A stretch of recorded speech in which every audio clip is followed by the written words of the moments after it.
Hello hi friends, ಆರು ರುಚಿಗಳು ಮಾನಸ ಚಾನಲ್ಗೆ ಸ್ವಾಗತ.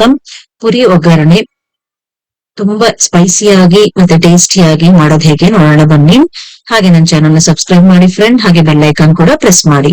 ಇವಾಗ ಒಂದು ದೊಡ್ಡ ಕಡಾಯಿ ಇಟ್ಕೊಳ್ಳಿ. ಆ ಕಡಾಯಿಗೆ ನಾವು 4 ರಿಂದ 5 ಸೌಟ್ ಅಷ್ಟು ಎಣ್ಣೆ ಹಾಕೊಳ್ಳಿ. ಇದಕ್ಕೆ ಎಣ್ಣೆ ಜಾಸ್ತಿ ಇಡ್ಸುತ್ತೆ, ಅದಕ್ಕೋಸ್ಕರ ಎಣ್ಣೆ ಸ್ವಲ್ಪ ಜಾಸ್ತಿ ಹಾಕೊಳ್ಳಿ. ಅದಕ್ಕೆ 2 ಸ್ಪೂನ್ ಅಷ್ಟು ಸಾಸಿವೆ ಹಾಕೊಂಡು ಅದು ಸಿಡಿಯೋ ತನಕ ಅದ್ ಸಿಡ್ದಾದ್ಮೇಲೆ ನಾನು ಬೆಳ್ಳುಳ್ಳಿನ ಒಂದು 4 ರಿಂದ 5 ಉಂಡೆನ ಬಿಡಿಸ್ಕೊಂಡು ಜಜ್ಜಿಕೊಂಡು ಅದನ್ನ ಹಾಕೋತಾ ಇದ್ದೀನಿ. ಅದು ಸ್ವಲ್ಪ ಚೆನ್ನಾಗಿ ಬ್ರೌನ್ ಕಲರ್ ಬರೋ ತನಕ ಚೆನ್ನಾಗಿ ಅದನ್ನ ಫ್ರೈ ಮಾಡ್ಕೊಳ್ಳಿ. ತುಂಬಾ ಜಾಸ್ತಿನೂ ಫ್ರೈ ಮಾಡಕ್ ಹೋಗಬೇಡಿ, ಸೀದಿಸ್ಬೇಡಿ. ಅದನ್ನ ಸ್ವಲ್ಪ ಬ್ರೌನ್ ಕಲರ್ ಬರೋ ತನಕ ಅದನ್ನ ಚೆನ್ನಾಗಿ ಫ್ರೈ ಮಾಡ್ಕೊಳ್ಳಿ.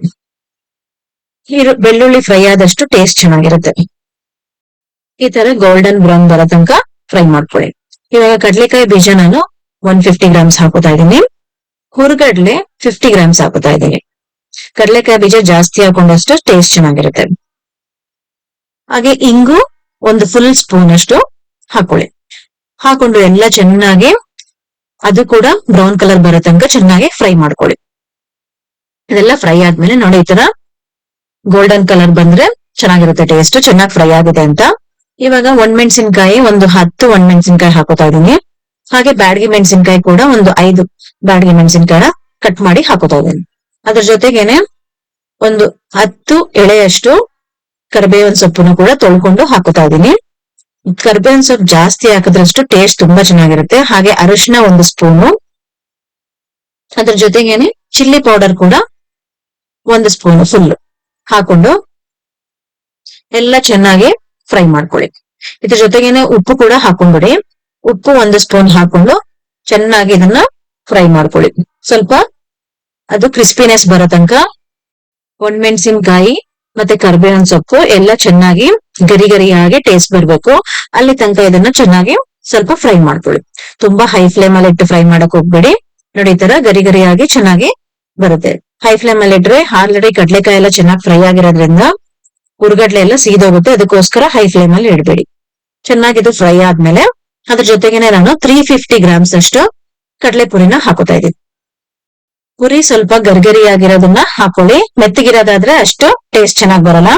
ಇದ್ರ ಮೇಲ್ಗಡೆನೆ 1 ಸ್ಪೂನು ಉಪ್ಪು ಹಾಕೊಂಡು ಅದ್ರ ಜೊತೆಗೇನೆ ಮತ್ತೆ ಇನ್ನೊಂದು ಸ್ಪೂನು ಅಚ್ಕಾರದ ಪುಡಿ ಮತ್ತೆ ಅರಿಶಿನ ಕೂಡ ಇನ್ನೊಂದು ಅರ್ಧ ಸ್ಪೂನ್ ಅಷ್ಟು ಹಾಕೊಂಡು ಮಿಕ್ಸ್ ಮಾಡ್ಕೊಳ್ಳಿ. ಸ್ವಲ್ಪ ಮೇಲ್ಗಡೆ ಇದೆಲ್ಲ ಹಾಕಿ ಮಿಕ್ಸ್ ಮಾಡೋದ್ರಿಂದ ತುಂಬಾ ಟೇಸ್ಟ್ ಚೆನ್ನಾಗಿ ಬರುತ್ತೆ.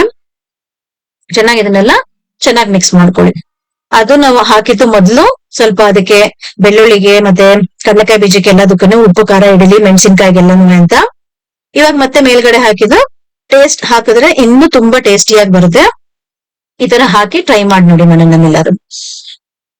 ನೋಡಿ, ಈ ತರ ಎಷ್ಟು ಗರಿಗರಿಯಾಗಿ ಕಲರ್ಫುಲ್ ಆಗಿ ಕಾಣಿಸ್ತಾ ಇದೆ, ತುಂಬಾ ಟೇಸ್ಟಿ ಆಗಿರುತ್ತೆ ಫ್ರೆಂಡ್ಸ್. ಎಲ್ಲರೂ ಈ ರೆಸಿಪಿ ನಿಮ್ಗೆಲ್ಲರಿಗೂ ಇಷ್ಟ ಆಗಿದೆ ಅನ್ಕೊಂಡಿದ್ದೀನಿ. ಹಾಗೆ ಇದನ್ನ ಮನೆಯಲ್ಲಿ ಟ್ರೈ ಮಾಡಿ ಕಮೆಂಟ್ ಬಾಕ್ಸ್ ಅಲ್ಲಿ ಕಮೆಂಟ್ ಹಾಕಿ.